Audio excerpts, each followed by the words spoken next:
ജീവനക്കാരുടെ കണ്ണുവെട്ടിച്ച് ആശുപത്രിയുടെ 3-ാം നിലയിലെ സൺഷെയ്ഡിലേക്ക് ഇറങ്ങിയ രോഗിയെ അഗ്നിശമന സേനാംഗങ്ങൾ അതിസാഹസികമായി രക്ഷപ്പെടുത്തി. പടിഞ്ഞാറേക്കോട്ട വെസ്റ്റ്പോർട്ട് ആശുപത്രിയിൽ ഇന്നലെ രാത്രി 9:30-യോടെയാണ് നാടിനെ നടുക്കിയ സംഭവമുണ്ടായത്.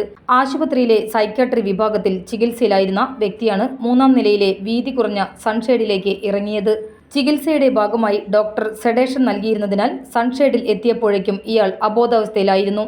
ഏതു നിമിഷവും താഴേക്ക് വീഴാവുന്ന അതീവ അപകടകരമായ അവസ്ഥയിൽ കിടന്നിരുന്ന ഇയാളെ രക്ഷിക്കാൻ അഗ്നിശമന സേനാംഗങ്ങൾ ഉടൻ തന്നെ ലാഡർ ഉപയോഗിച്ച് മുകളിലേക്ക് കയറി.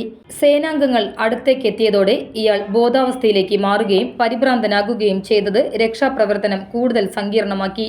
തുടർന്ന് ഫയർഫോഴ്സ് ഉദ്യോഗസ്ഥർ അതീവ ജാഗ്രതയോടെ ഇയാളെ കീഴ്പ്പെടുത്തി റെസ്ക്യൂ നെറ്റ് റോപ്പും ഉപയോഗിച്ച് സുരക്ഷിതമായി താഴെ ഇറക്കി ആശുപത്രി അധികൃതർക്ക് കൈമാറുകയായിരുന്നു. സ്റ്റേഷൻ ഓഫീസർ ബി വൈശാഖിന്റെ നേതൃത്വത്തിൽ നടന്ന രക്ഷാപ്രവർത്തനത്തിൽ ഓഫീസർമാരായ K Sivadasan, V Jimoth, C Adarsh, senior fire and rescue officer M Rajesh എന്നിവരടങ്ങുന്ന സംഘമാണ് പങ്കെടുത്തത്. ഫയർ ആൻഡ് റെസ്ക്യൂ ഓഫീസർമാരായ അരുൺ കുമാർ, സന്ദീപ്, സുധൻ, സജീഷ്, പ്രതീഷ്, ഷജിൻ, ഹോംഗാർഡുമാരായ വിജയൻ, മുരളീധരൻ എന്നിവരും ദൗത്യത്തിൽ പങ്കാളികളായി.